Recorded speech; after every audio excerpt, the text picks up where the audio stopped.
Good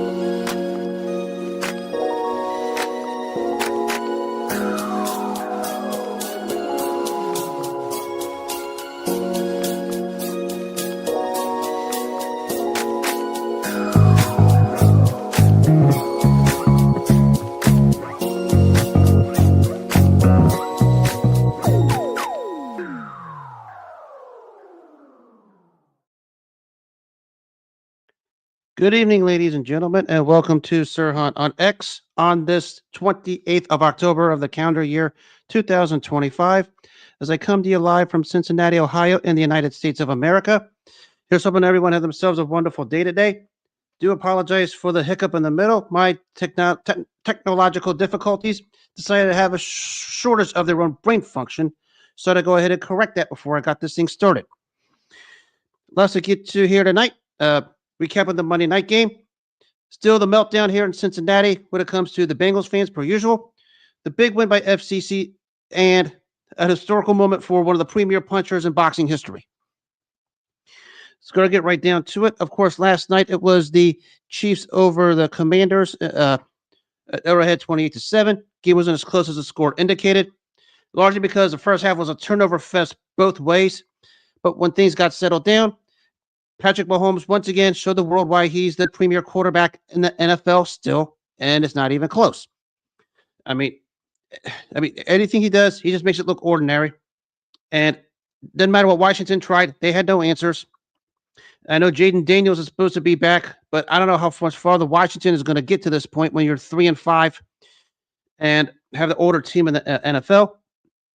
But you're talking about moving forward for Kansas City. Of course, we know what's coming up Sunday, the giant game in Buffalo.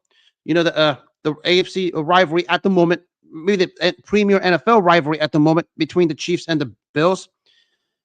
And I expect Mahomes to continue the momentum going forward. Everyone is going to make their weird, odd claims, especially now Patriots fans once again coming out of the woodworks who think Drake May is in the same category as Patrick Mahomes when they're just a bunch of idiots who need check for CTE, that being Patriots fans. But Mahomes is still the premier quarterback, whether anyone likes it or not. The career speaks for itself. The accolades speak for itself. And right now, I said he was going to go scorched earth. And I have a feeling he's just going to get started. And now, after getting Rashid Rice back after the suspension, this momentum is going to continue. I'm sure many people across the league are. So Kansas City is rolling, and I expect that momentum to continue. I said even when they were 0-2 and struggling, they were still the team to beat in the AFC. I picked them to beat still be the team to represent the Super Bowl in the AFC, regardless. And I'm still sticking to it. And I stuck with it, and now they're rolling. Like it or not. And if you do have a problem with it, you're more than welcome to leave, because that's what I said from the get-go, and I plan on rolling with it. So, big win at home for Kansas City. Washington, interesting dilemma they have going on here. I mean, they have one of the older rosters in the NFL, and they seem to have that all-in type deal when you had the rookie running back, the rookie quarterback, Jaden Daniels, last season, who I had the privilege to watch play last year, and he was just phenomenal as a rookie. There's no doubt about it, and he genuinely was, especially when I was here in Cincinnati for that Week 3 Monday night matchup where Jaden Daniels was put on a clinic. And I thought maybe after that the Commanders thought after that run, they could probably go all in this season, which sometimes it's not the smartest move in the world when you consider going all in on a sophomore quarterback, which we know at times can be a quarterback slump. C.J. Stroud could attest to that, what he went through last season. But Jaden Daniels has been in and out of the lineup. We know this. Washington is not going to make the playoffs at this rate unless something catastrophic happens, largely because the NFC is just a slaughterhouse right now. We consider at least 6 teams have 5 wins or more. So, and the 7th team is 2 games over 500. So good luck trying to eclipse all of that, because the NFC is going to be a firefight all the way through from start to finish. Washington, who was a great story last season, getting to the NFC title game after losing to Philadelphia, but coming back this year is not going to be the answer. But as I said, for Kansas City, they got Mike Pennell back after wasting his time up there with the Cincinnati Bengals. Bengals let him go. He quickly got out, went to Kansas City, and now looks like he's going to get a resurrection. I know the Chiefs did not want to let him go. I know the Chiefs fans did not want to let him go. Now he's back. I expect that defense to be better moving forward. And they're still going to be the team to beat in the AFC until someone knocks them out. Good luck trying to beat them. Now to the news that took place earlier today. It was, of course, Lamar Jackson having the full practice for the Baltimore Ravens.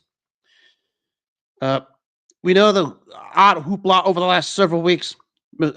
Set out, came back, and we know that the hoopla with what took place at the press conference and the misinterpretation of what took place when you talk about his stature going before this past Sunday's game against Chicago from full to limited. And we know John Harbaugh lies like Pinocchio does. And you know how Pinocchio lies when that nose gets about as big as a national debt when he lies. That's what John Harbaugh did. But I guess Lamar Jackson's ready to go. Okay, great. I mean, what does it mean moving forward? If he's healthy, they're going to be a problem. I mean, we know the AFC North is a bit of a joke. I mean, we know Pittsburgh, although they made a solid trade today, getting Kyle Duggar to help out that secondary, especially after Deshaun Elliott went out. The Bengals, the fans, they're just crashing worse than Enron, so you can forget them. Cleveland is still in the basement. Forget them. Lamar Jackson holds up. They can just run the table. I mean, the next 5 to 6 games, they should be able to win, at least on paper. Because we talk about that duo of Lamar Jackson and Derrick Henry. Good luck's trying to stop that. But we know the problem with the Baltimore Ravens so far this season has been, as we talked about before, that defense. Although not as that defense stepped up and made big plays Sunday when they beat the Bears, especially that we talk about the pick 6 by Nate Wiggins. But we talk about Lamar Jackson coming back and how terrible the AFC North is. Basically, the Pittsburgh Steelers had a chance to put a stranglehold, lost back-to-back games to Cincinnati and Green Bay, and now the Baltimore, who did save their season by beating Chicago, and now you're getting Lamar Jackson back. And if they're rolling, look out, because the next 5 games they should handle all 5 games. It should. That's a key word. Should. But so the only issue is how bad that defense is. But as long as Lamar Jackson is healthy, that offense is producing, they're going to win games. And I know they have the easy stretch of the schedule. I don't like to talk about easy schedules, largely because, it's any given Sunday. Look what happened here in Cincinnati 2 days ago when the winless Jets came over here. But the division is now the pathway for Baltimore to take it and seize it from Pittsburgh, who had the chance to put a little bit of a stranglehold, but couldn't. We'll see what happens moving forward. Lamar Jackson is back, and he's healthy. They're still the team to beat in that particular division, especially how bad it is, up, down, in and out, and all over the place. Never thought I'd live to see the day where I'd be talking about how the AFC North is one of the worst divisions in the NFL. And we're 2 years removed from the time when all 4 teams, being Baltimore, Cleveland, Pittsburgh, and Cincinnati, finished 9-8 or better. I mean, at least 3 of those teams, at least 2 teams will finish over 500. The other 2, being the 2 Ohio teams, will finish below it. And what does that mean in the big picture? Who knows? But Pittsburgh had their chance. Now Baltimore's coming, and I think it started Sunday. I expect the momentum to continue over the next 3 to 4 weeks, especially if everyone stays upright and that defense plays like they did Sunday against Chicago. And speaking of the AFC North teams, over here in Cincinnati, it's still the meltdown of the most despicable fan base called the Bengals fans in lieu of what took place Sunday.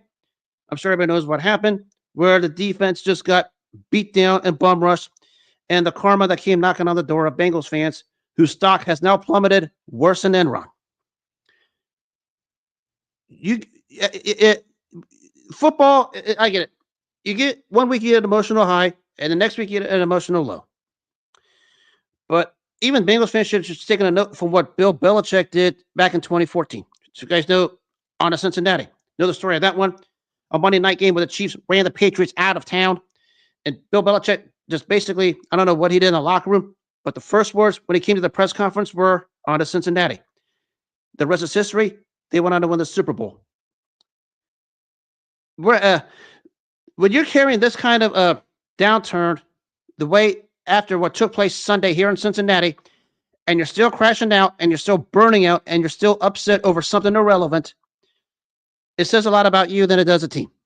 Now, I know the defense had the players only meeting, which we know players only meetings don't get you anywhere except you get a chance to shake each other's hand. That's the only thing that happened in that players only meeting. I mean, on the defensive side. I mean, everyone's going to make their assumptions. I thought it was more of, the one just shaking each other's hand or fist bumping. That's the only thing that happened with the Bengals defensive meeting. But right now, ever since you got the irrelevant win over Pittsburgh 12 days ago, through what took place yesterday, 2 days ago, and through all the slandering you've done to Steelers fans and Corey Dillon, among many others, and now you guys are having your own show still crashing out over what took place Sunday, I'm at a loss for words of what to tell you.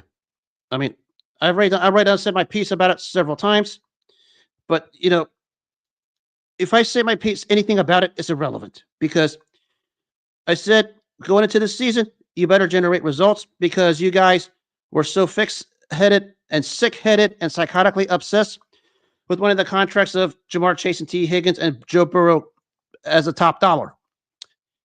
The reason why I was against it was because if they would have got paid top dollar, nobody else was going to come because nobody wants to spend a dime and nobody in the Bengals fan base wants to hold each other accountable.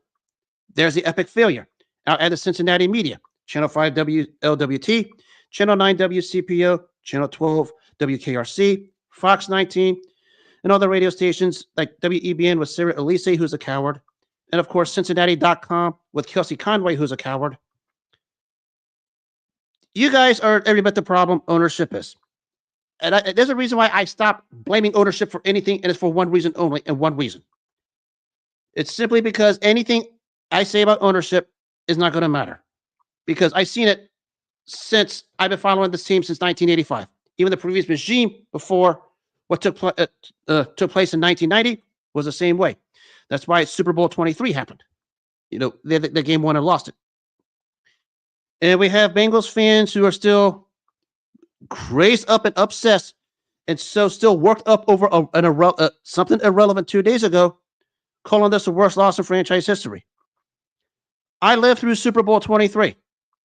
And let me tell you what happened at the end of Super Bowl 23 when the Bengals played the 49ers.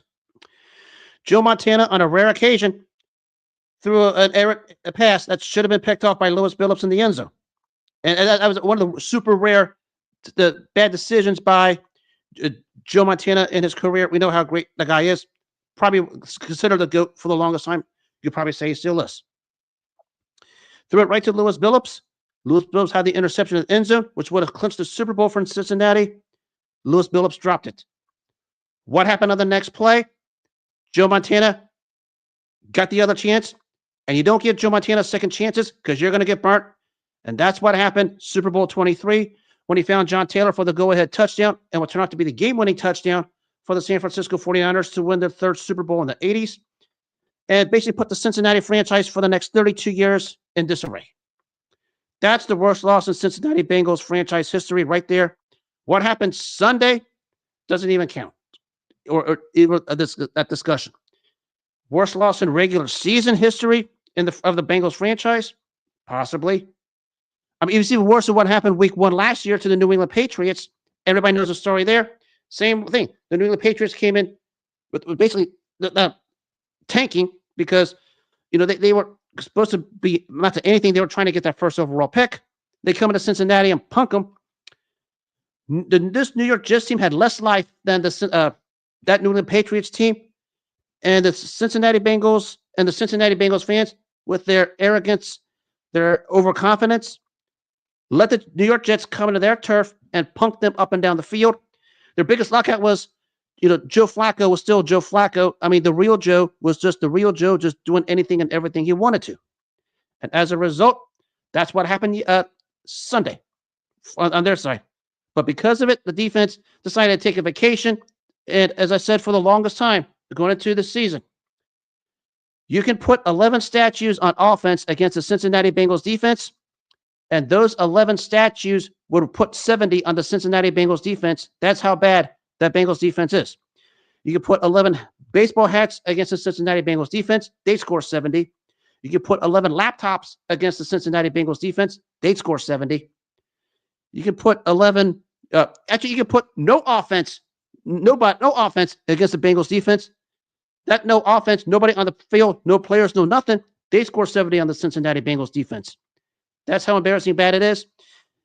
But as I said for the longest time, this is a byproduct of the arrogance and the cowardice of the Bengals fans and the Cincinnati media wanting Joe Burrow, Jamar Chase, and T. Higgins paid top dollar and not paying attention to what's needed. Because once you guys got them paid, you thought everything was going to be smooth sailing. It doesn't work that way in the NFL.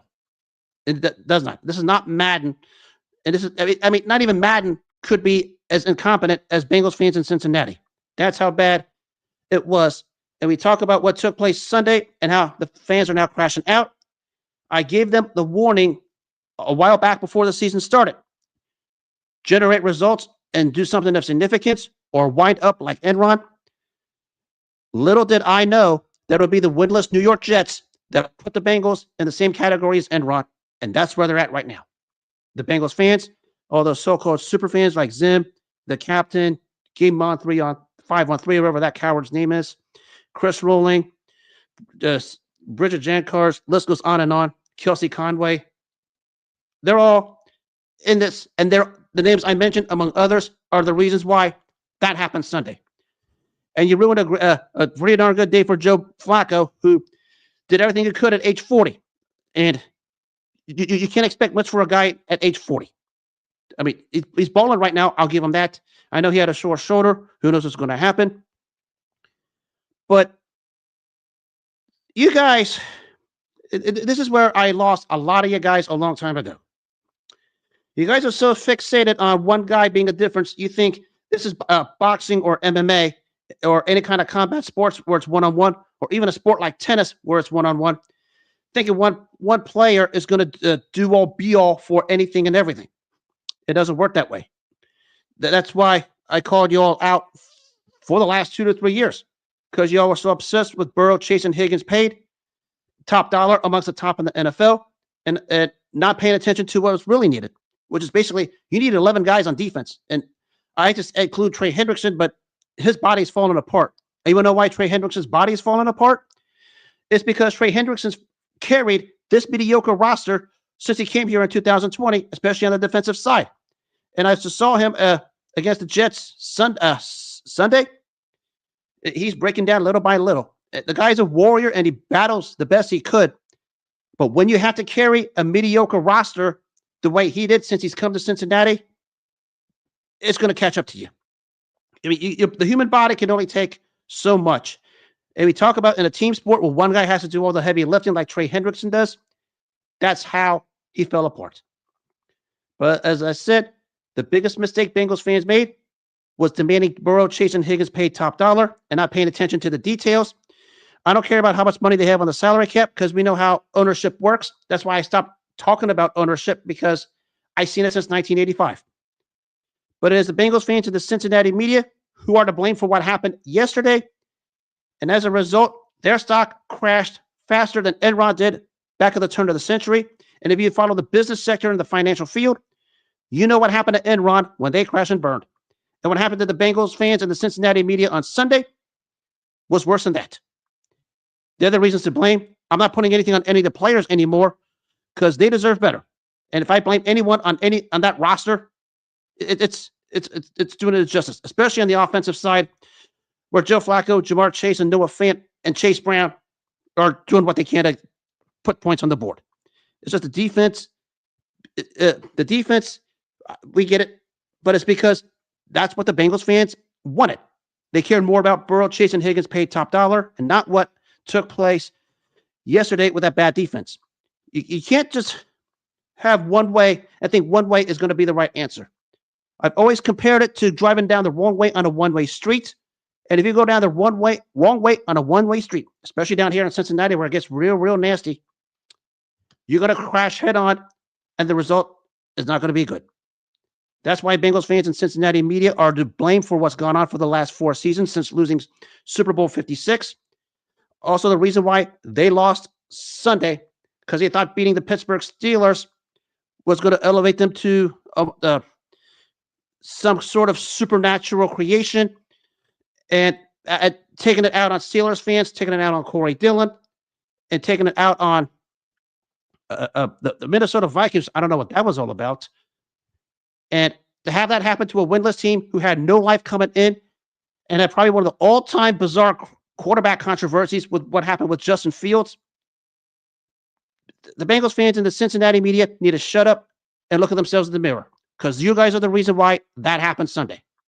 You can do all your rants, you can do all your screenshots, you can do all your live streams, you can do all your phone ins to the radio station, you can do your little articles on Cincinnati.com.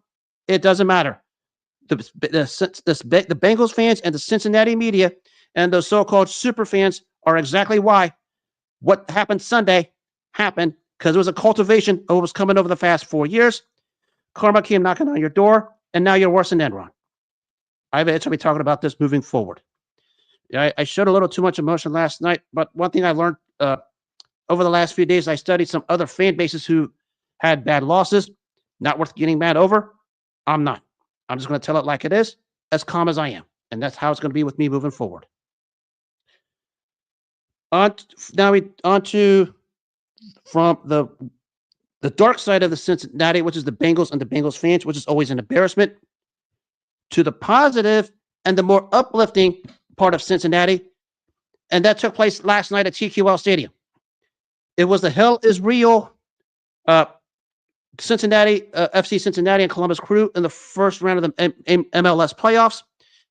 And with a goal at the 78th minute by Kevin Denke, actually a great one, caught the goalie on an overplay and just booted the kick in, going up 1-0 on Columbus. Roman Celentano played just a phenomenal game, especially on the defensive side.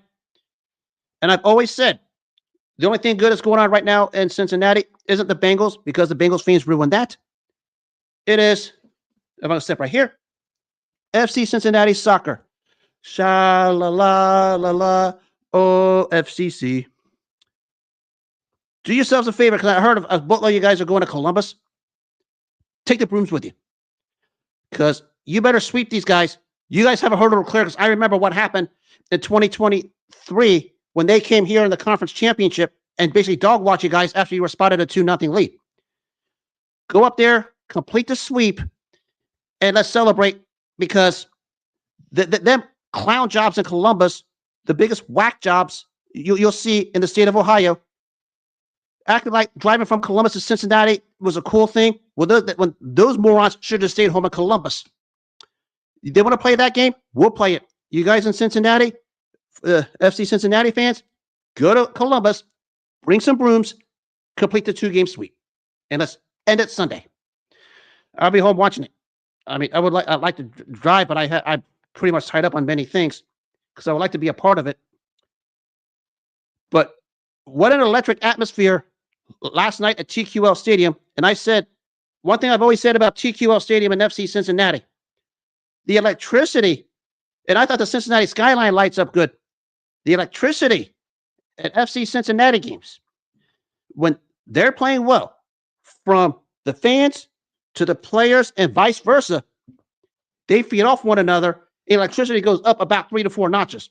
Last night, I think it went about 10 notches. And kudos to you guys over there, because you uplifted a terrific team at FC Cincinnati. And shout out to Pat Noonan, the head coach. Probably coached his best game as a head coach of FC Cincinnati. You were just absolutely sensational. Made the right moves, made the right substitutions at the right possible times. That's why you're the best thing going on over here in Cincinnati right now. And let's just ride this wave, because ever since Lucho Acosta came over here and got us to the supporter shield 2 years ago in 2023, the momentum has kept going. Keep it going. And you guys in Cincinnati that's going to go to Columbus, bring the brooms, get the sweep, and let's come home and celebrate. Sha-la-la-la-la, OFCC. And you guys over there at the Bailey, I know you guys are hooked up on 90,000 types of liquor and 20,000 types of drugs and 30,000 types of joints while you're going crazy over there, because that's how you guys knew over there. But you spun it off, and the momentum carried over, and you guys got the job done. I tip my hat up to you guys over there at TQL who was watching that. I had the privilege to catch the final several minutes at home, especially the Denke goal, which basically iced it. And what a job the last 10 to 15 minutes of that game holding up the Columbus rally, because every time Cincinnati played Columbus, whether it be the regular season or the postseason, something crazy happens down the stretch. Last night it didn't. FC Cincinnati stayed aggressive. Pat Noonan coached the best game he ever coached as an FC Cincinnati head coach, and that's why they're up 1-0. Come Sunday, go to Columbus, bring out the brooms, complete the sweep. Complete it. Because when you have something like that down, especially a team that's had a psychological hold on you since losing that 2023 conference championship, you have a chance to break it. Go over there Sunday, go to Columbus, and break it. And keep those clowns in Columbus, who are the biggest group of clowns who celebrate an underachieving college football program over there. Keep them over there and tell them to never come back to Cincinnati ever again, because we don't need clown shows. And Columbus, we all know, is filled with clown shows. I'll be touching more on that later in the week. I'll try to give my Game 2 preview the best I can. And massive shout out, before I go to boxing, quick massive shout out to the Los Angeles Dodgers and the Toronto Blue Jays for a classic that went 18 innings. I got up in the middle of the night and I tried to check the score. They're in the 14th inning. And they're still going. I get a text saying the game's in the 18th inning. And I turn it on. Great walk-off by Freddie Freeman. Great game both ways. Actually, much more competitive series than many thought. It was even one of them. I thought the Dodgers was going to roll them. But I got to tip my hat up to the Toronto Blue Jays. They're competing every single which way possible. They have a lot of talent. I mean, up and down the roster. I mean, a couple of the sons of legends like Vlad Guerrero Jr. and Bichette, whose father, Dante Bichette, the one-time player for the Colorado Rockies, doing all they can to make it competitive. And that's what we have with a particular World Series. I got to tip my hat to both of them. Great World Series so far, 2-1 LA. I don't know what's going to happen moving forward. I know people are yapping about the umpiring, but as I said, if you complain about the umpiring, you're a coward. You're not a sports fan. But kudos to the Dodgers and the Blue Jays. Terrific series so far, much better than I thought, and especially the way the Blue Jays took the early lead and just blew the roof off Toronto. Now, whether they can find a way back into this, who knows? But either way, they're making the Dodgers have to earn it, and that's what everybody wants. The Blue Jays are trying their best. I mean, the talent level is different here. I mean, we know LA has the talent for sure, but Toronto's doing everything they can to make this series as competitive and as fun as it is. And tip your hat off to both teams for a heck of a World Series, especially last night. We talk about the 2025 World Series. It's just been epic. Now to the historical aspect of boxing. And tonight, it was 57 years ago that took place in Mexico City. The world was introduced to a phenom, a young kid out of Marshall, Texas, who had a difficult uplifting, went on to the represent the United States in the 1968 Olympics. It basically pounded his way to a gold medal. It was none other than Big George Foreman, and went representing the United States and winning the 1968 Olympic gold medal, when he basically powered his way through the Olympics. The top ones, of course, is, we talk about that run he had. We talk about his amateur career, the run he had. At the round of 16, he beat Lucian Trela on a 4 rounds to 1 round system. I don't know how the heck the guy survived that kind of onslaught, especially from Poland. Back then, Polish guys weren't known to take punches well. I don't know how that guy survived George Foreman. And for the next 3 rounds, however, he just pounded them to stoppages, obliterating Ion Alexei out of Romania, Giorgio Bambini out of Italy, and the capper was beating Jonas Sapoulas out of the old Soviet Union, where he just pounded him into stoppage the second round, where he basically had Sapoulas in the slump down, ready to vomit position, because that's what George Foreman did to him.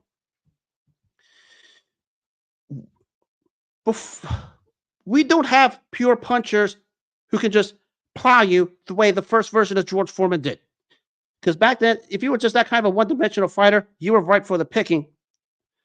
But this guy was one of a kind. As he said, man, fair and square when they make old Big George an old square jungle. I can't remember the exact quote. I apologize. But what made this guy tick is he wasn't going to stop throwing until you saw you on the canvas, and that's what he did on March to the 1968 Olympic gold medal. I mean, especially when we talk about when he pounded for the gold medal around Jonas Sapoulas, where basically he had Sapoulas running and then had him in the bend over on his stomach, ready to vomit position, and that's to tell you what the world was about to be introduced to. And it was a part of the terrific run of the 70s. We talk about Muhammad Ali, Joe Frazier, Ken Norton, Ernie Shavers, and Ron Lyle. But here's something interesting tidbit here. Cassius Clay, now known as Muhammad Ali, won the 1960 gold medal. A little factoid for especially you guys in the fight community who don't know this. Joe Frazier won a gold medal in Tokyo in the 1964 Olympics. Now he did it. Now, here's one thing people forget. The guy he lost in the Olympic trials to, Buster Matthews Jr., pulled out because of a bad hand. But Frazier took his place, and Frazier had a bad hand, and Frazier won the 1964 Olympics, the 1964 gold medal. And 4 years later, here comes George Foreman. He wins the 1968 gold medal, all three representing the United States. Think about this for a second.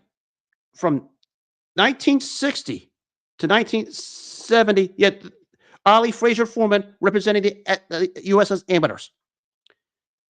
Moving to the pros into the 70s, those three guys represented the United States as pros, becoming global icons. So you can legitimately say, when you talk about what they've done to the gold medals in the 60s, all the way to the pros in the 70s, probably the capper was 77 when George Foreman went on his hiatus. Muhammad Ali was starting to show his declines of health, and Frazier retired.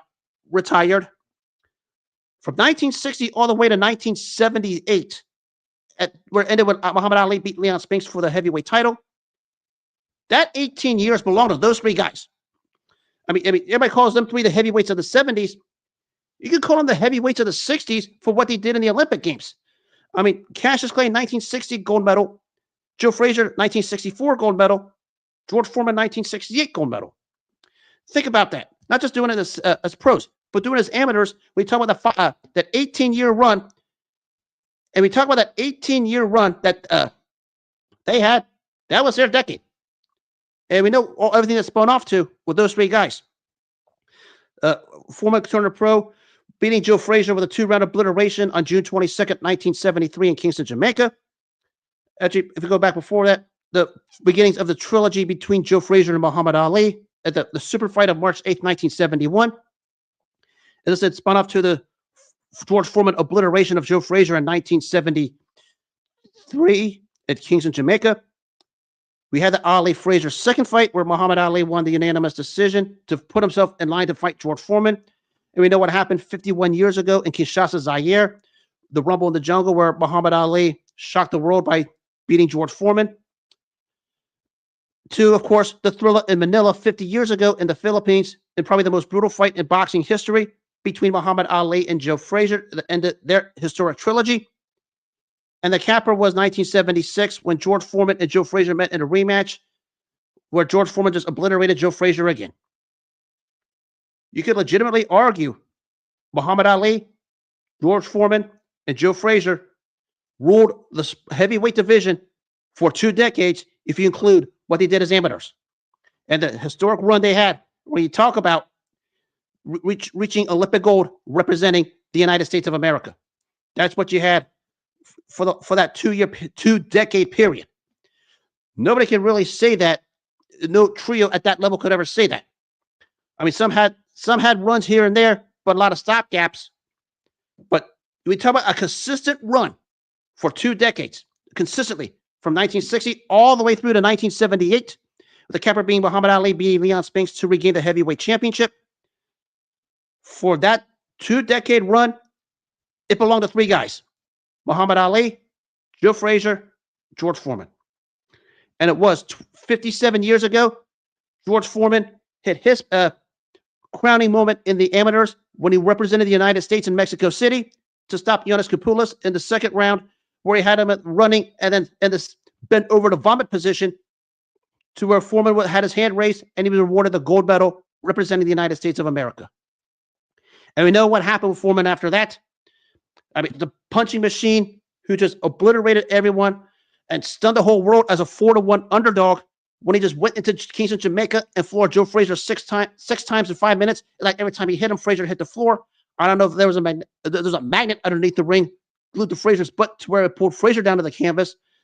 But it tells you how much power George Foreman had. To, of course, the Rumble in the Jungle against Muhammad Ali. And we know the story with that one, how that haunted Foreman. To the knockdown, drag-out, rock'em sock'em robots match of January 24, 1976 against Ron Lyle. We know the story of that one. Looked like Foreman was going to be knocked out.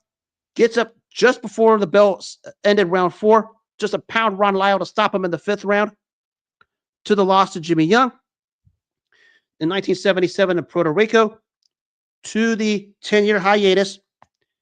To all the things he did during that time. Found himself with the use of religion, became a philanthropist, and of course, an evangelist and as a Bible-thumping preacher. To the comeback, with the comeback being perceived as a joke, to shutting up the critics in 1991, even though he lost to Evander Holyfield, gave a good count of himself because he didn't go down. He just tried, just was outgunned by the great Holyfield. To the capper in the second career of November 5th, 1994, when the perfectly placed 1-2 put Michael Moore down and out for the count, and George Foreman re-rose to the top of the sport as the heavyweight champion of the world.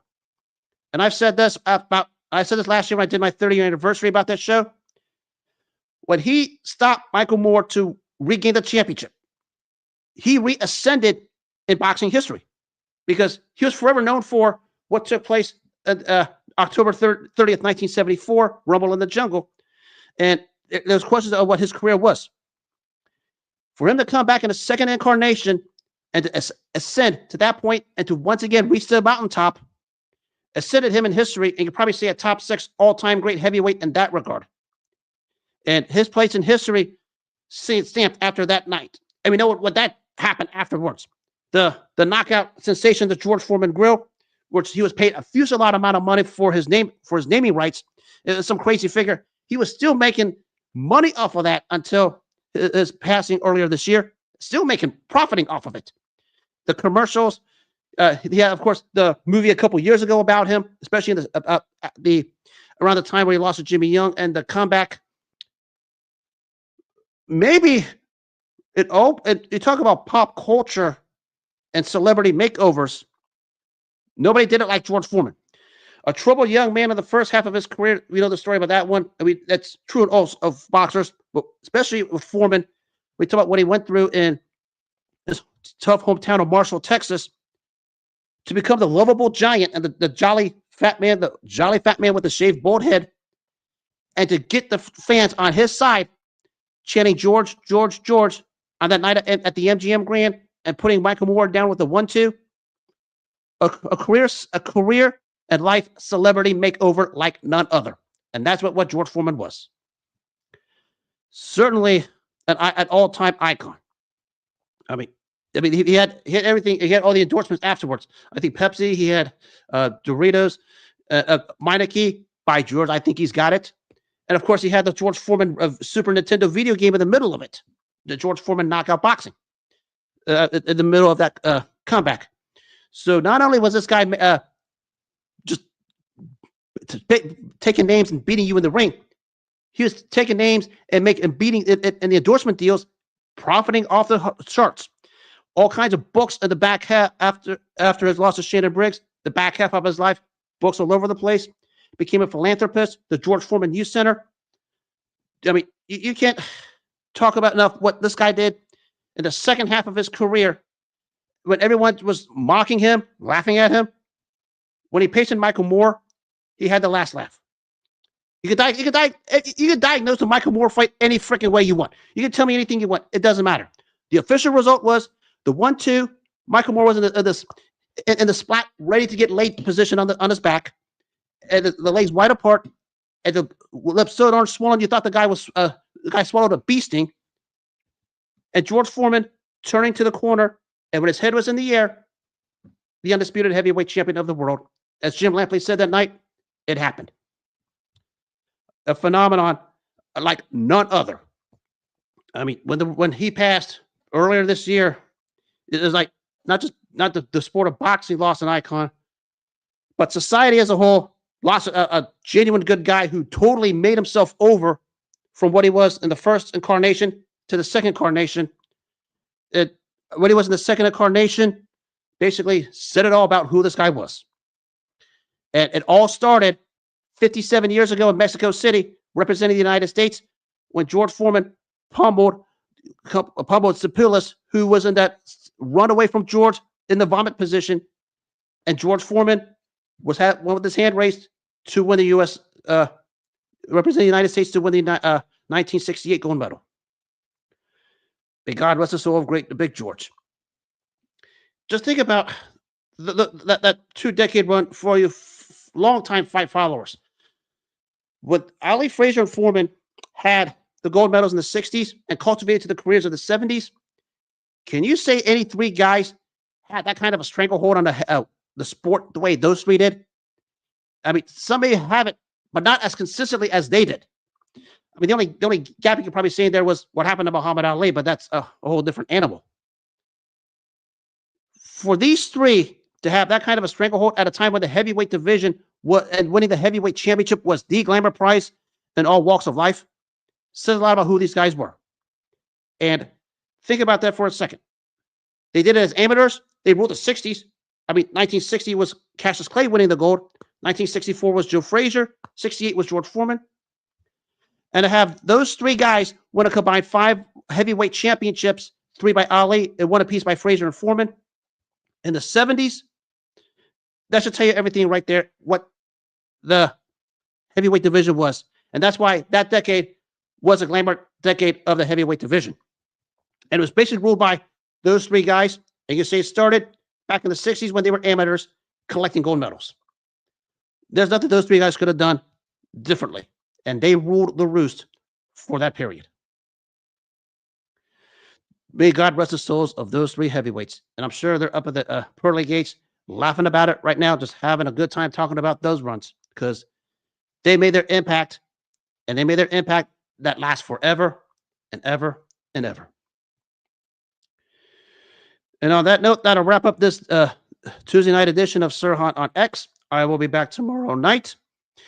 If you missed this show or any of the other shows of the past, you can catch the Apple Podcast, the iHeartRadio, and the Spotify apps. Also coming soon, the Patreon app, and among many other things, the rebranding, which is going to take place in 2026. The gloves will be coming off fully, but it's going to be with a different approach. Same platform, but a different way, different name, different colors, among many other things. And I always conclude by saying this: make self-care your number one priority in all walks of life. Take care of yourself first. Focus on you. Take care of you, and all the good things will come your way. If you don't take care of yourself first, nothing else matters. Always focus on you. Don't let anyone sidetrack you. Don't let anyone treat you as a priority to them when all they think of you is an option, because that's how you can lose track on taking care of yourself. And on that note, have a good rest of the night. Take care of yourselves. God bless. Enjoy the rest of the night, and I will see you tomorrow night.